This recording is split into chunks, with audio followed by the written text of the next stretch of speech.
Those boy, they're mine? Ethan gasped, his voice trembling with shock as he stood frozen in the glittering Monroe Hotel ballroom, eyes locked on McKenna and her twins, Kwame and Jabari, whose faces mirrored his own beneath their rich melanin glow. Moments before, McKenna, a fierce black single mother, had maneuvered through the elite crowd, her heart pounding as she dodged the sting of subtle racism, unaware that fate would collide their worlds again. The air buzzed with tension as whispers of prejudice and buried secrets threatened to unravel their fragile reunion. What drove McKenna to hide the truth for 5 years? How will Ethan face the racist storms that follow? And what shocking past will surface to test their bond? Dive into this riveting tale of love and justice. Subscribe for our latest stories, share where you're watching from, and stay for twists that will grip you. Every second unveils a secret. The grand opening of Monroe Hotel's newest luxury outpost glittered under the city lights, where crystal chandeliers cascaded golden beams across polished marble floors, and the air hummed with the melodies of a live string quartet mingling with the clink of champagne flutes. Amid this opulent spectacle, McKenna moved with practiced grace, her catering uniform crisp yet constricting, as she balanced trays of exquisite hors d'oeuvres through the throng of affluent guests who barely glanced her way, their conversations laced with casual indifference that often bordered on dismissal. As a black woman navigating this world of privilege, she had grown accustomed to feeling invisible, her talents overshadowed by subtle biases that whispered through sidelong looks and hesitant smiles, reminding her that her name, her skin, and her background placed her on the periphery of such grandeur. Yet tonight, exhaustion tugged at her edges after a long week of double shifts, but the overtime pay was essential for her modest apartment and the dream she harbored of one day owning her own catering business, free from the judgments that chipped away at her confidence. As she weaved between clusters of tailored suits and designer gowns, McKenna caught snippets of laughter and deals being struck, her mind drifting to the quiet life she led outside these walls, where resilience was her constant companion in a society that too often overlooked women like her.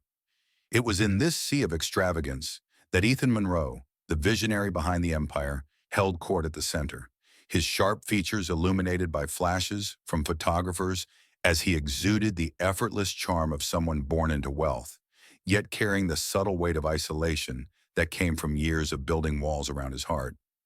Flanked by business associates who praised his latest triumph, Ethan scanned the room with a practiced eye, but something about McKenna drew him in. The way she handled a rude guest complaint with quiet poise, her dark curls framing a face that held both strength and softness, challenging the superficiality around her. Intrigued by this woman who seemed out of place yet utterly composed, he excused himself from his circle and approached her near the bar, where she was arranging glasses with meticulous care, her hands steady despite the fatigue etched in her posture. "You make this chaos look easy," he said with a warm smile that crinkled the corners of his eyes. And though McKenna met his gaze with caution, aware of the chasm between their worlds, one of inherited fortune and the other of hard-earned survival, she responded with a witty remark about the art of invisibility in a room full of stars, sparking a conversation that flowed unexpectedly, weaving through shared laughs about the absurdities of high society. As the evening deepened, their exchange grew more intimate, Ethan's genuine interest piercing through McKenna's defenses, and before she knew it, they were stealing moments in quieter corners, the chemistry between them igniting like a spark in the dim light, pulling them toward an impulse neither had anticipated. By the time they found themselves in Ethan's lavish suite, high above the city, the lines between curiosity and desire had blurred. The room bathed in the soft glow of skyline views that mirrored the warmth building between them, where touches lingered and whispers turned to passion. McKenna, who had always guarded her heart against fleeting connections, allowed herself this rare escape, her body responding to Ethan's tenderness in ways that silenced the doubts whispering in her mind about their differences. The color of her skin against his, the worlds they inhabited that society deemed incompatible. As they lost themselves in the night, time suspended in a haze of shared vulnerability. McKenna felt a fleeting sense of belonging, her worries about tomorrow fading under the weight of the present, where Ethan's hands traced paths that spoke of unspoken longings. Yet as dawn crept through the curtains, painting the room in pale hues, reality resurfaced with a sharp clarity, reminding her that this was a moment, not a promise, and the risks of entanglement with someone like him, wealthy, white, and oblivious to the barriers she faced daily, outweighed the allure. Slipping from the bed while Ethan slept soundly, his features relaxed in repose, McKenna dressed quietly, her heart pounding with a mix of regret and resolve, leaving behind only the faint scent of her perfume on the sheets as she closed the door softly, vanishing into the early morning streets where the city awoke without a trace of their encounter. Weeks blurred into a routine of long hours and quiet solitude for McKenna, her body subtly changing in ways she attributed at first to stress, until one evening in her cramped apartment, surrounded by the hum of distant traffic and the flicker of a single lamp, she stared at the pregnancy test on the sink. Two bold lines confirming what her intuition had feared. Her hands trembled as she gripped the cold porcelain edge, the room spinning with the weight of this revelation that would alter everything, from her dreams of independence to the challenges of raising children in a world that already stacked odds against her as a black single mother. Memories of that night flooded back, the intensity in Ethan's eyes, the way he had made her feel seen for the first time in ages. But intertwined with them were the harsh realities of their divide, where his family's conservative legacy loomed like a shadow, one that had intercepted her anonymous letter, attempting to inform him, blocking any chance of his involvement before it could begin. She couldn't risk reaching out directly now, not when the thought of rejection, amplified by societal prejudices that labeled relationships like theirs as taboo or temporary, tightened her chest like a vice. Alone in the dim light, McKenna placed a hand on her abdomen, feeling the faintest stir of life within, and whispered vows to herself that she would protect these unborn children from the uncertainties she knew too well, drawing strength from the resilience passed down through generations of women who had faced far greater adversities. In the days that followed, McKenna wrestled with the decision in the privacy of her thoughts, replaying the intercepted letter, a careful, nameless note she had sent to Ethan's family estate, hoping it might reach him without exposing her vulnerability, only to learn through a discreet follow-up that it had been dismissed and destroyed by those who guarded his world from complications like her. The betrayal stung, reinforcing her belief that their paths were never meant to converge beyond that one night, where passion had bridged gaps that reality would only widen, especially with twins on the way, who would bear the marks of both heritages in a society quick to judge. She confided briefly in Aisha, her closest friend, who understood the sting of racial barriers all too well. But even then, McKenna held back the full depth of her turmoil, choosing instead to channel her energy into preparation, from doctor's appointments to budgeting for the future that now included two little lives depending on her alone. As the city outside her window pulsed with indifferent energy, McKenna steeled herself against the fear, her resolve hardening like armor forged in solitude, promising the tiny flutters inside her that she would give them a life filled with love and dignity, no matter the obstacles ahead, even if it meant bearing the secret of their father's identity deep within her heart.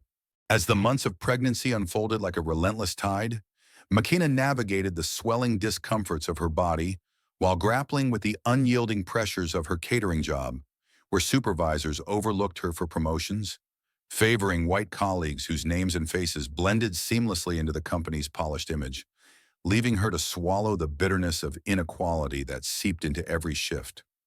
Her belly grew rounder under loose uniforms, drawing unwanted stares and whispered comments from patrons who assumed her situation stemmed from irresponsibility rather than a fleeting connection she dared not revisit.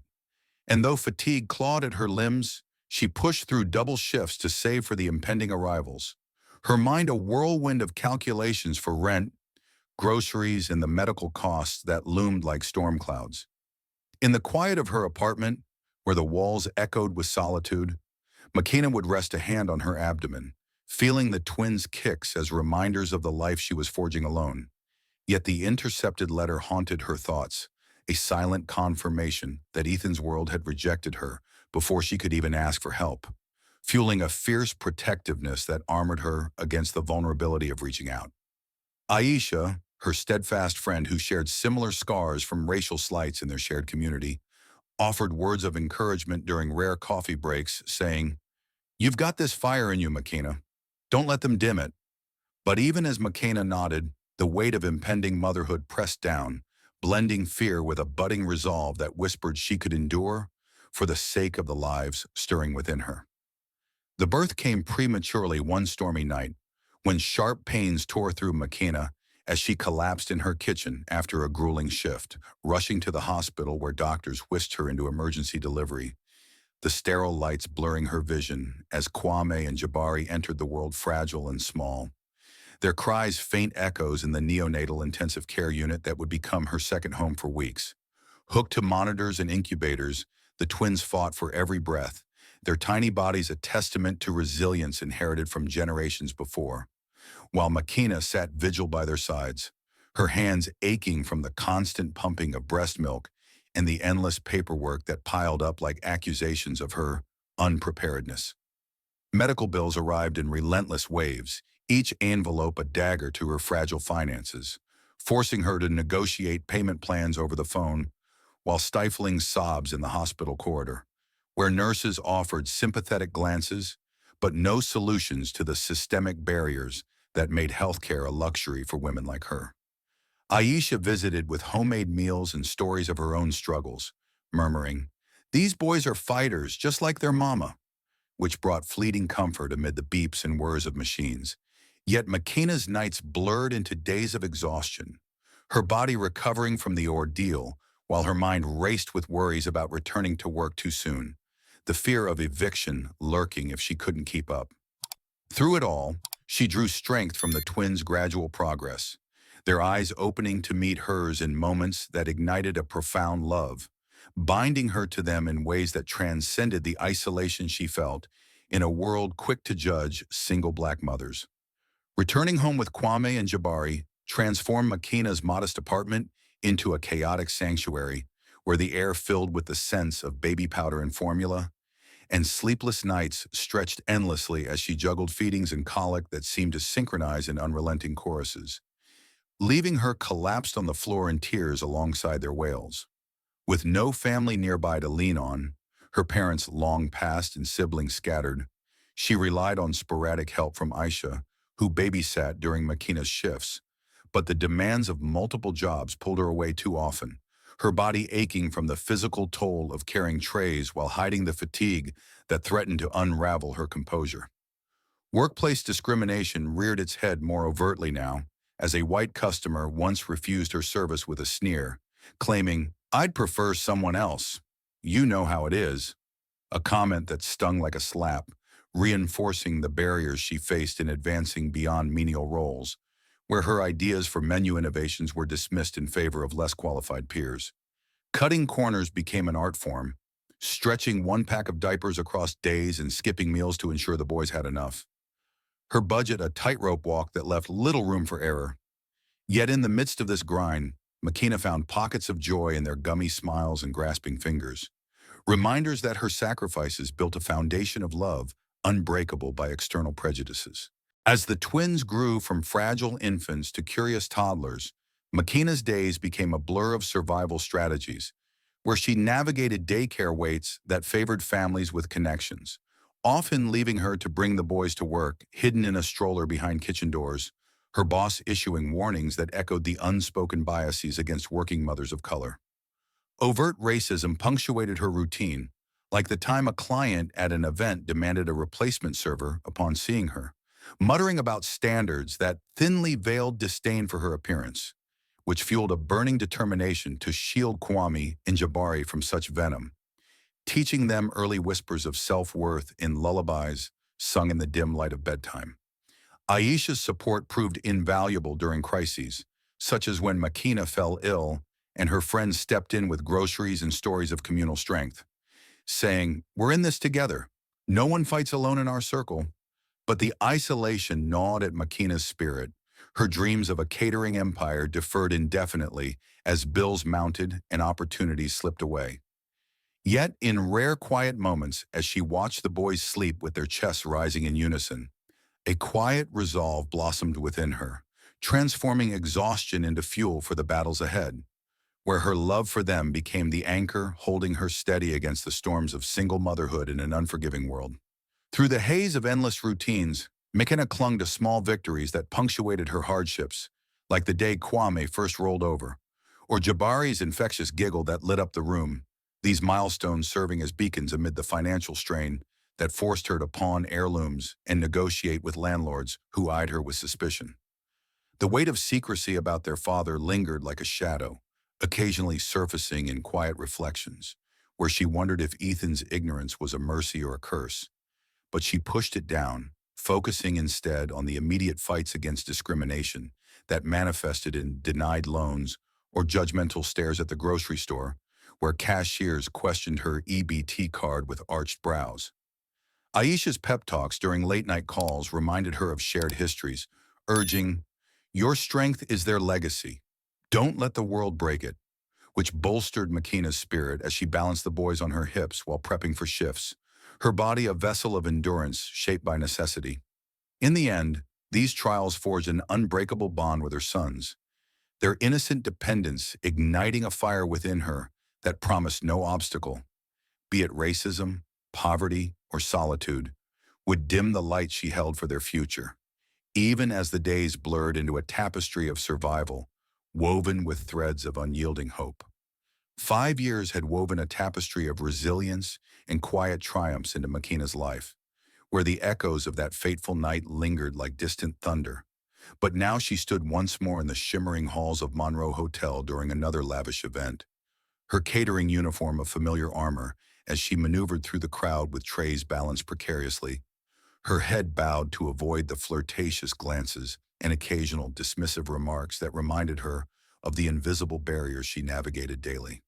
The chandeliers above cast the same golden glow as before, bathing the marble floors in elegance. Yet for McKenna, this was just another shift to fund the boys' school supplies and her budding dreams of independence, where Kwame and Jabari, now energetic 5-year-olds with curls like hers and features echoing a man she had tried to forget, waited at home with Aisha's watchful care. Exhaustion from juggling multiple jobs tugged at her, but she pressed on, folding napkins with mechanical precision while dodging the elite guests whose worlds revolved around deals and decadence.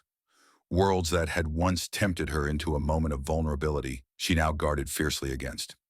In this bustling atmosphere, where jazz notes danced through the air and laughter rang like crystal, Makina felt the weight of her secrets more acutely, her mind flickering to the intercepted letter that had sealed her solitude. A decision born from fear of rejection in a society that scrutinized interracial ties with suspicion and scorn. Yet tonight, fate conspired in the shadows as she arranged drinks at the bar, unaware that eyes from across the room had locked onto her profile, stirring memories long buried under layers of success and regret.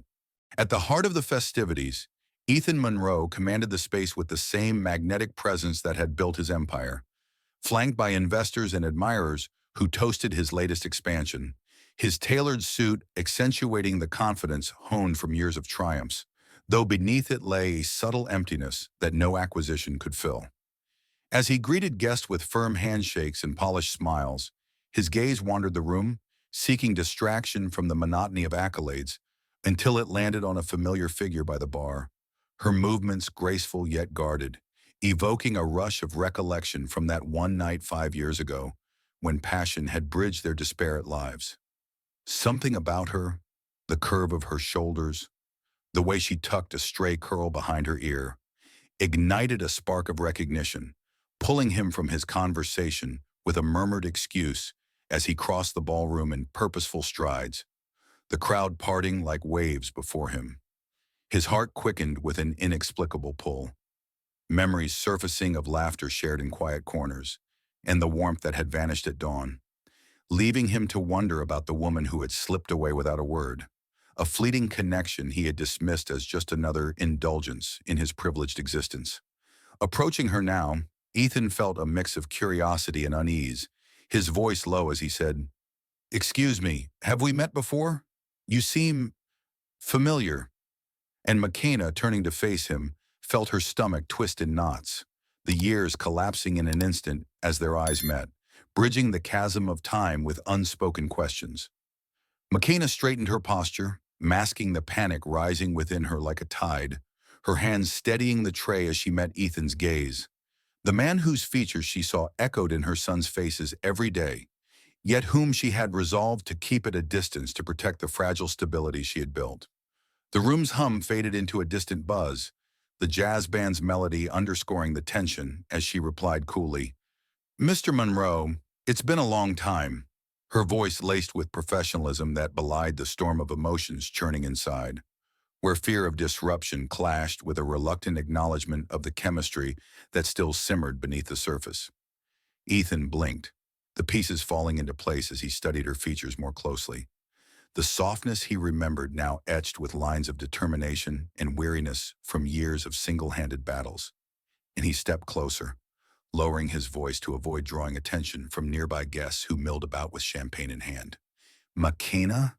It is you," he murmured, his expression shifting from surprise to a dawning intrigue, the flood of that night's memories washing over him. The way her laughter had cut through his isolation, the passion that had left an indelible mark, now juxtaposed against the present where she stood as a reminder of what might have been lost.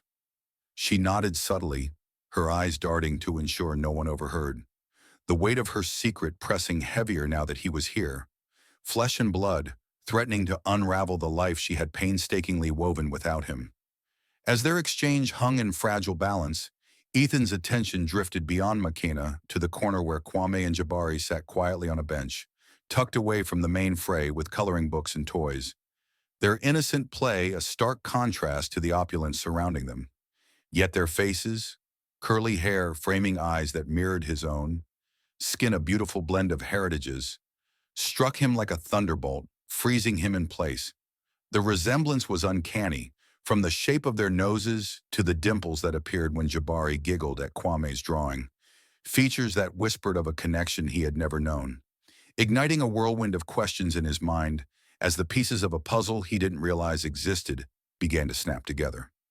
McKenna followed his gaze, her heart pounding as she positioned herself protectively, the years of shielding them from curiosity now culminating in this inevitable moment where the past collided with the present, her voice steady as she whispered, "We need to talk privately, but not here."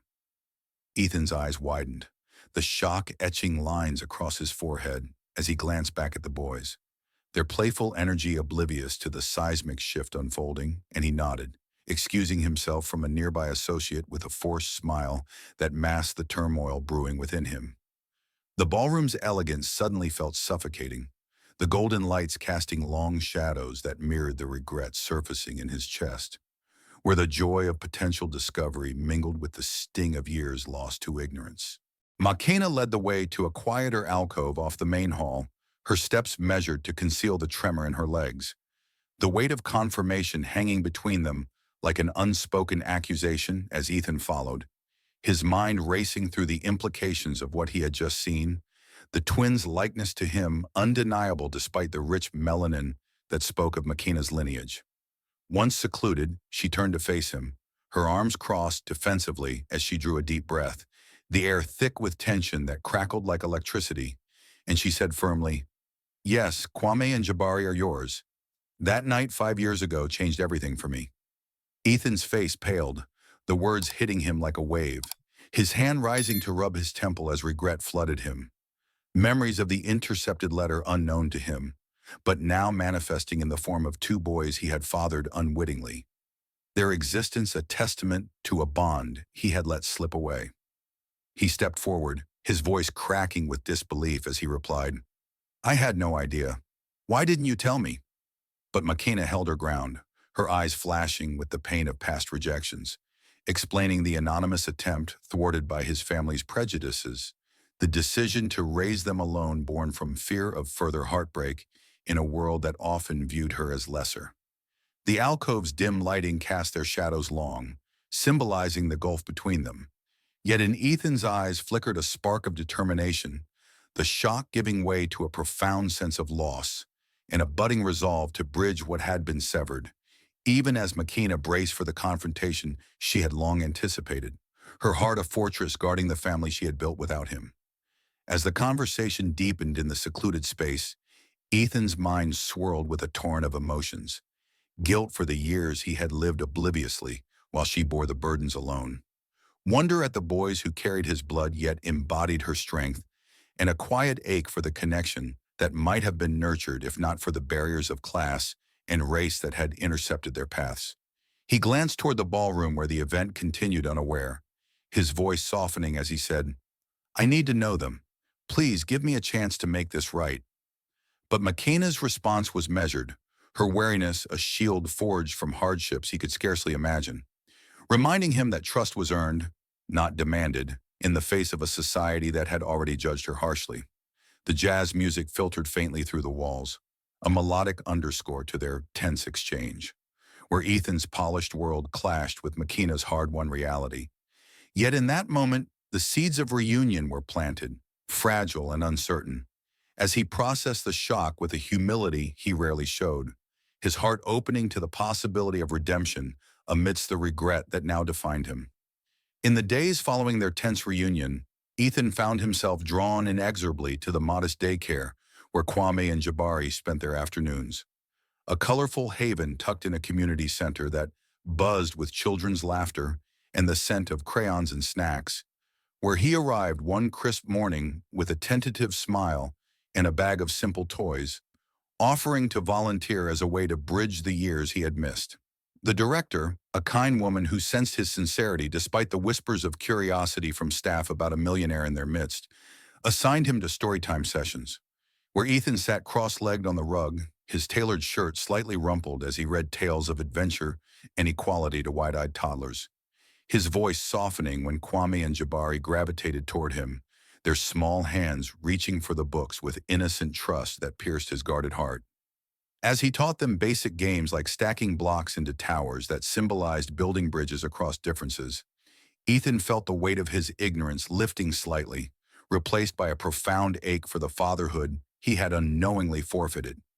Yet the boys' giggles and tentative hugs ignited a spark of hope that this could be the start of redemption in a world that had kept them apart.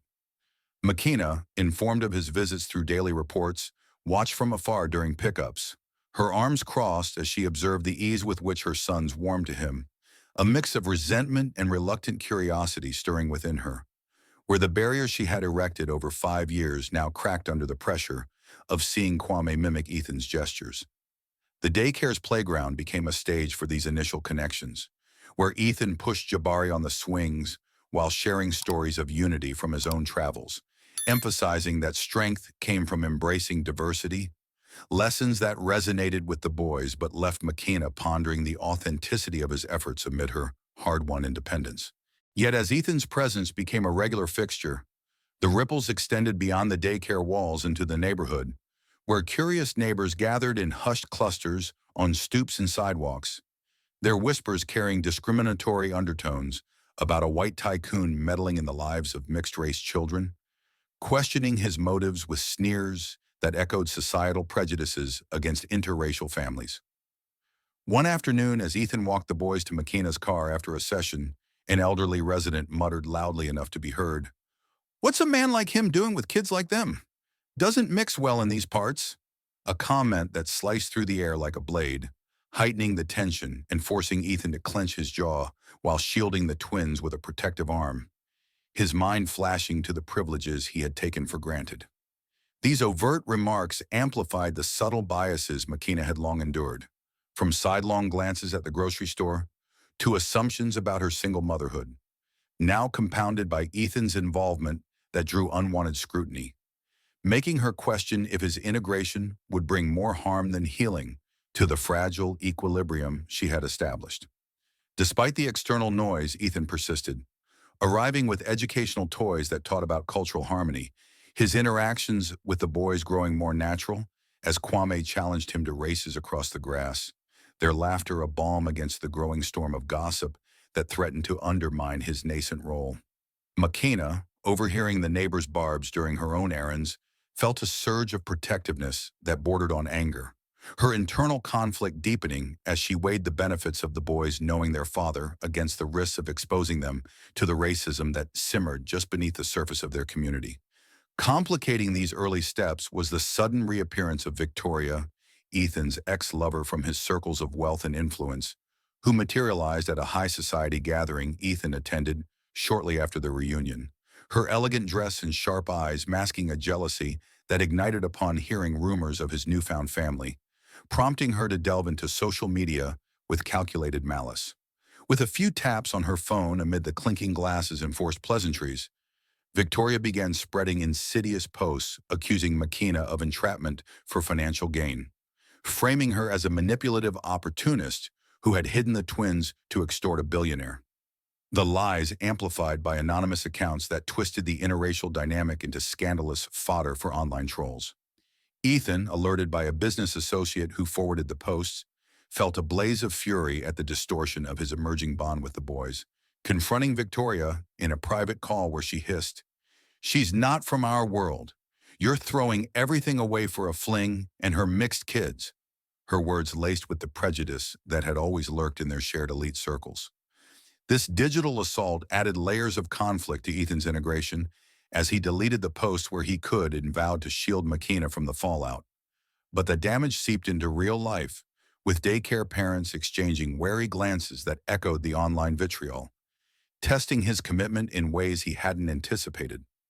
McKenna, discovering the rumors through Aisha's concerned messages, felt the sting of public humiliation anew, her defenses hardening as she realized Ethan's world brought not just potential support, but also the venom of those who viewed her as an outsider threatening their status quo. In the midst of this brewing storm, McKenna confronted Ethan one evening outside the daycare as the sun dipped low, casting long shadows across the parking lot where the boys played nearby, her voice steady but edged with the accumulated frustrations of years spent forging ahead alone, demanding, "What are your real intentions here? I won't let you disrupt our lives just to ease your guilt." Ethan, meeting her gaze with a vulnerability he rarely showed, explained his desire to be more than a stranger to Kwame and Jabari, acknowledging the pain his absence had caused while pledging to prove himself through actions rather than words. His tone earnest as he admitted the shock had awakened a paternal instinct he never knew existed.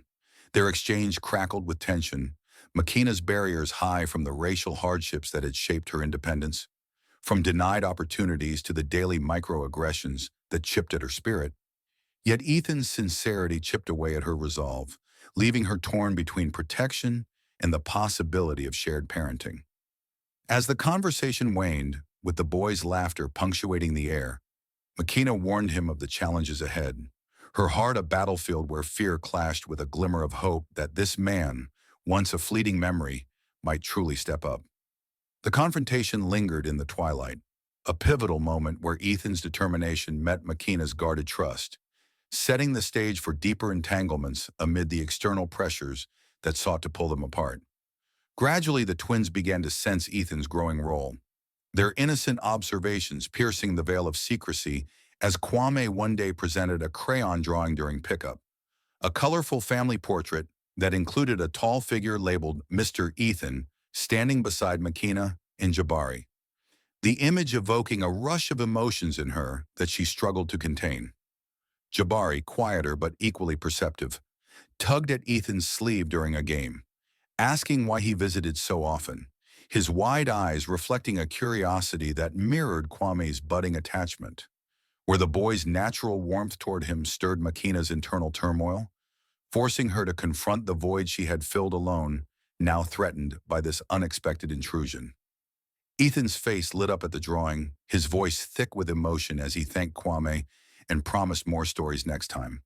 The moment a tender bridge amid the conflicts, yet for McKenna, it ignited a storm of doubt about allowing this bond to flourish when the world outside whispered divisions.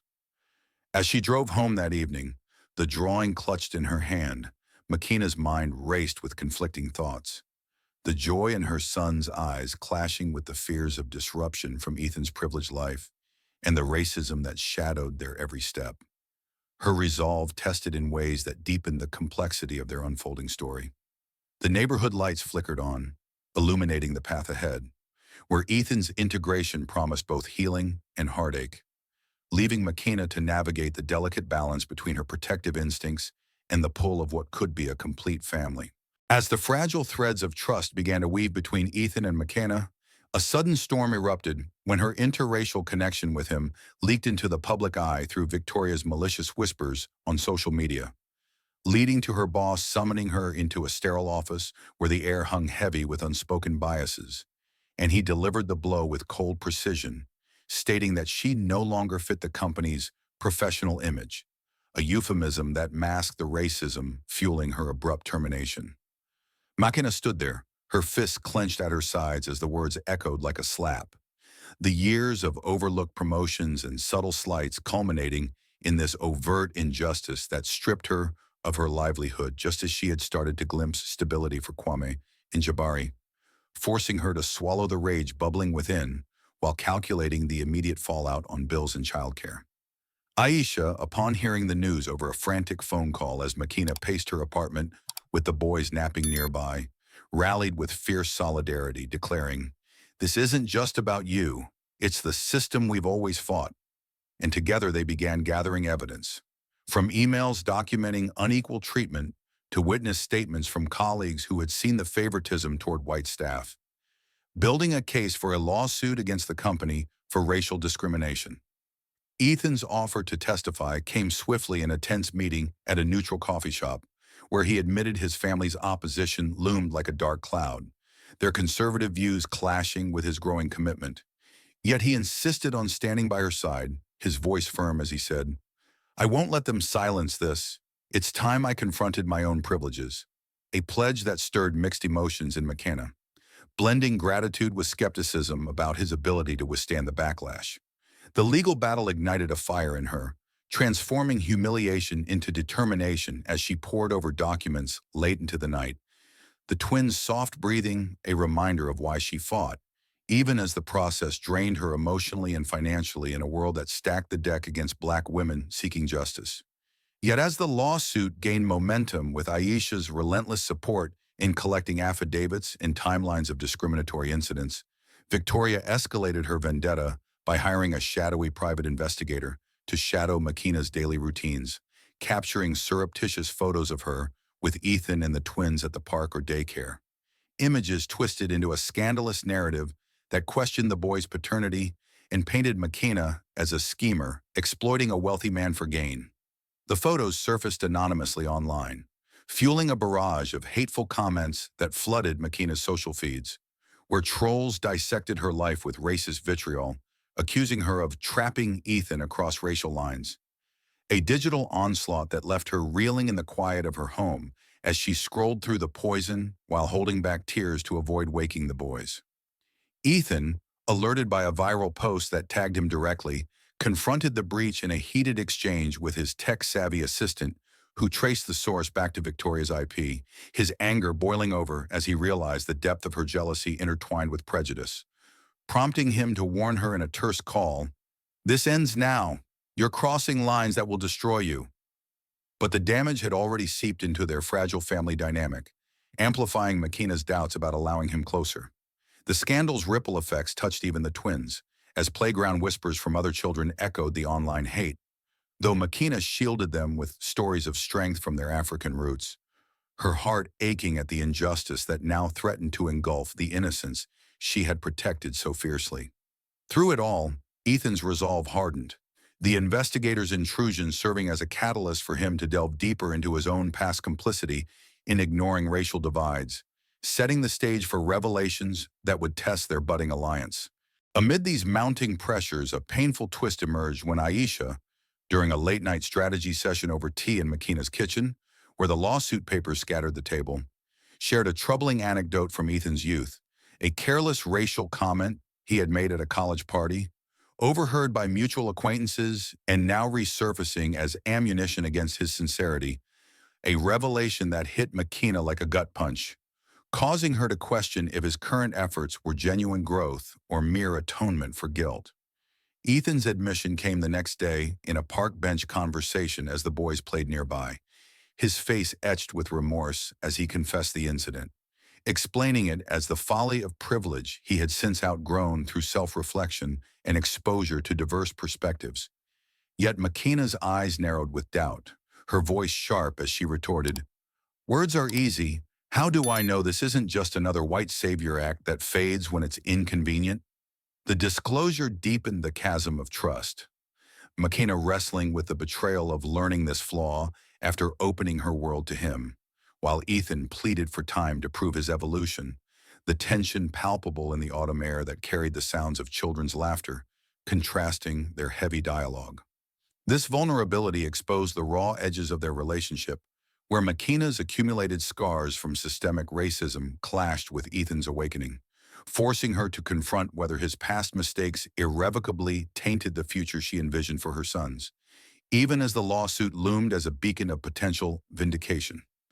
Aisha's counsel later that evening, emphasizing forgiveness as a tool for progress rather than weakness, offered a sliver of perspective, but the doubt lingered like fog, clouding Makina's path forward in this escalating storm. Compounding the emotional turmoil, the twins faced their own harsh realities at school, where bullies targeted Kwame for his mixed heritage during recess, taunting him with cruel nicknames like half-breed that echoed the broader societal divisions seeping into their innocent world, prompting Jabari to defend his brother with tearful defiance that broke Makina's heart when she received the call from the principal. Ethan, upon learning of the incident through Makina's reluctant update during a tense drop-off, insisted on addressing it directly, marching into the school office with a determined stride to demand accountability from the administration, his voice resolute as he argued, "This isn't just playground antics. It's learned prejudice that we must eradicate now." A stance that surprised Makina with its fervor, blending her anger at the injustice with a grudging respect for his advocacy. The meeting revealed deeper issues within the school's culture, where policies against bullying were unevenly enforced, often overlooking racial undertones that disadvantaged children like her sons, and Ethan's intervention led to promises of workshops on diversity, though skepticism lingered in Makina's mind about lasting change in institutions rife with bias. As the boys recounted the ordeal at dinner that night, their small voices trembling with confusion, Makina held them close, whispering affirmations of their worth that countered the hate, her resolve steeling against the escalating challenges that now enveloped their family. Ethan's role in resolving the school issue marked a tentative step toward alliance, yet the cumulative weight of job loss, scandals, revelations, and bullying forged a crucible of trials, testing the limits of Makina's endurance while highlighting the pervasive racism that demanded confrontation at every turn. The lawsuit against Makina's former employer surged with intensity, depositions and evidence piling high in a courtroom where the air crackled with anticipation, the wooden pews creaking under the weight of onlookers as Ethan testified, his tailored suit a stark contrast to the raw vulnerability in his voice recounting his awakening to systemic racism through his bond with Makina and the twins, Kwame and Jabari. His stance provoked a fierce clash with his conservative family, his father issuing an ultimatum at a tense dinner in their sprawling estate, its chandelier-lit dining room heavy with the scent of polished oak and old-world privilege, threatening disinheritance for aligning with Makina and her sons. Ethan stood resolute, prioritizing family over wealth, the fallout echoing through boardroom whispers and estranged allies, yet his resolve deepened, coordinating with Makina's lawyers under the flicker of late-night lamps, their shared purpose forging an alliance amid chaos. Makina, learning of his sacrifices through Aisha's updates over steaming coffee, felt her defenses soften, the aroma lingering in her modest apartment, though the case's emotional toll drained her, balancing court with the twins' bedtime stories. Her heart torn between skepticism and respect for Ethan's transformation, which mirrored her own battles against prejudice, drawing them closer in shared adversity. The courtroom's hushed murmurs and Ethan's steady gaze across the room anchored Makina, a flicker of hope amidst her exhaustion, as the fight for justice became a bridge between their disparate worlds. The family sought respite in a beach town vacation, where salty air and crashing waves promised healing in a cozy rental house overlooking the ocean, its weathered porch creaking under their steps, the scent of damp wood mingling with sea spray. Kwame and Jabari dashed to the shore with buckets, building sandcastles under Ethan's guidance. His tales of global unity blending with Makina's African folklore of resilient griots, their laughter echoing as seagulls wheeled overhead under a sky streaked with pink. Makina watched from a blanket, her heart softening at Ethan's patience sculpting Jabari's moat, while Kwame adorned towers with seashells, the sand's warmth grounding her fleeting peace, a poignant contrast to her past isolation.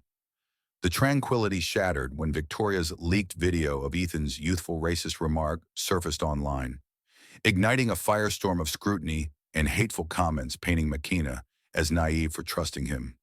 The betrayal stung, her tears falling in the beach house's dim light, the roar of waves echoing her turmoil as she grappled with protecting her sons from Ethan's past, while he, pale with remorse, claimed growth through reflection, his eyes searching hers in the flickering glow. The video threatened their fragile bonds, forcing Makina to weigh trust against fear in a storm of doubt.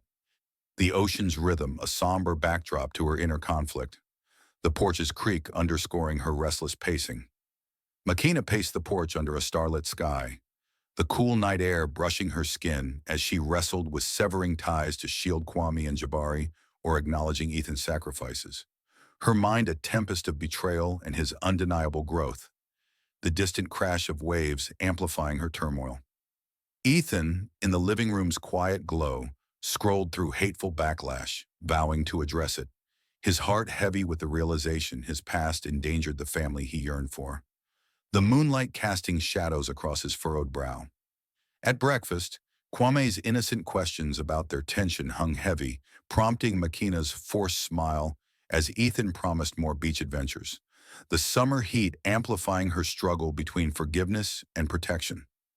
At a campfire, the flames dancing in twilight's salty breeze, Kwame and Jabari's affection, praising Ethan's stories and urging him to stay, pierced the silence, melting Makina's reservations in a rush of warmth, their hugs a bridge over doubt, the scent of smoke and marshmallows enveloping them. Ethan's viral statement denounced the video, admitting past ignorance and pledging anti-racism support, easing Makina's pain and fostering a shared vision for the twins' future. Their shore walks solidifying bonds as waves erased footprints, a symbol of healing amidst lingering societal challenges. Ethan uncovered Victoria's scheme, tracing investigator payments that fueled her slander against Makina, confronting her in a sleek office where her smugness crumbled under incriminating evidence. Screenshots of messages plotting to discredit the family with racist lies. His viral statement across social platforms exposed her malice, sparking a firestorm that led to her termination from a PR firm and a looming defamation lawsuit, a reckoning that validated Makina's fight. Watching the news unfold in her apartment, the twins coloring nearby, Makina felt vindication tinged with exhaustion, the scent of crayons grounding her as Victoria's fall eased scrutiny, though racism's scars lingered in her heart. Aisha's visit, her grin fierce over coffee, urged Makina to seize this victory, echoing community support as neighbors sent solidarity messages, their warmth transforming scandal into triumph. Ethan's actions cemented his alliance, though Makina remained cautious of persistent biases, her apartment's dim light reflecting her guarded hope. Makina launched her catering business, celebrating Black culture with dishes like jollof rice and plantain fritters, Ethan's partnership investment fueling her dream, the soft launch drawing crowds as the twins handed out samples, their smiles brightening the room, her resilience turning supplier hesitations into opportunities, a testament to family unity forged through adversity. The family's harmony shone at a community event against racism, where banners fluttered in a bustling park under a bright afternoon sky, the scent of blooming flowers mingling with vibrant music and laughter. Kwame and Jabari painted inclusivity murals, their giggles blending with other children's, their kente pattern shirts vibrant against the green grass, while Makina and Ethan's catering booth drew smiles, their story known from news coverage. An activist's praise for Makina's lawsuit prompted reflection on her journey from isolation to embrace, her heart swelling as the twins thrived in this vibrant space, the crowd's energy a balm to past wounds. Ethan's words to a reporter about fatherhood's transformative impact eased Makina's wariness, the crowd's warmth enveloping them like a summer breeze, the rustle of leaves underscoring their shared triumph. In a Twilight Park walk, Makina admitted softened fears, the cool air carrying Ethan's earnest commitment, their handbrush dissolving barriers as fireflies danced. Aisha's counsel framed forgiveness as strength, solidifying their bond, the event transforming personal victories into a collective stand, the twins' joy reinforcing unity against past hate, the park's vibrancy a testament to their resilience. At a charity gala for racial equality, fairy lights draped trees in a sprawling park, the hum of celebration filling the air with the scent of jasmine and grilled foods, as Makina and Ethan stood with Kwame and Jabari, whose unity posters glowed with pride under the starlit sky. Ethan proposed by a glowing fountain, its gentle trickle underscoring Makina's tearful nod, sealing their commitment. The twins' joyful hugs drawing crowd cheers, a radiant culmination of battles against prejudice, the night sky twinkling like their shared hope. The family settled into a new home, blending African art and Ethan's mementos, where Kwame and Jabari's crayon forts marked a haven, their laughter echoing through sunlit rooms. Makina oversaw the move, Ethan's lease securing their roots, their teamwork weaving rituals, dinners with her recipes and his playful cooking attempts that replaced isolation with love, the aroma of spices filling their sanctuary. Victoria's downfall peaked with penalties and ostracism, her prejudice denounced in forums, bringing Makina quiet satisfaction as she watched the twins eat breakfast in their sunlit kitchen, the radio's news a backdrop to their innocence. Aisha marveled at their home, grounding Makina in a chapter where heritage and love intertwined, a victory over racism's constraints that radiated hope. Magna tucked the twins into mural-adorned rooms, her stories weaving African resilience with Ethan's forgiveness lessons, the soft glow of a bedside lamp illuminating her once guarded heart, now embracing vulnerability, the gentle hum of the night outside a soothing contrast to past storms. In the doorway, she felt empowered by trials overcome, workplace discrimination, Victoria's schemes, Ethan's presence a partnership, his hand on her shoulder vowing permanence, his steady gaze a promise of shared futures. Aisha's words on second chances echoed as Makina surveyed their home, its walls alive with promise for a future where the twins thrive free from judgment, their mixed heritage a source of pride, the scent of lavender from their beds grounding her hope. In the backyard under a canopy of stars, the twins chased fireflies as Makina and Ethan sipped tea, the scent of jasmine mirroring hope, their laughter a melody of triumph. Victoria's punishment, etched in public consciousness, underscored prejudice's cost, their story a beacon of equality and forgiveness for a healing world. The family's unity, a testament to love, forged through adversity, the stars above mirroring their radiant new beginning. As the stars fade over Makina and Ethan's new beginning, their journey from a fleeting night to a resilient family shines as a testament to love's power over prejudice, inviting us all to reflect on the strength found in unity and forgiveness. What did this story stir in your heart? Drop your thoughts in the comments, share this tale with those who need its hope, and thank you for joining us in this heartfelt saga. Stay tuned for more stories that inspire.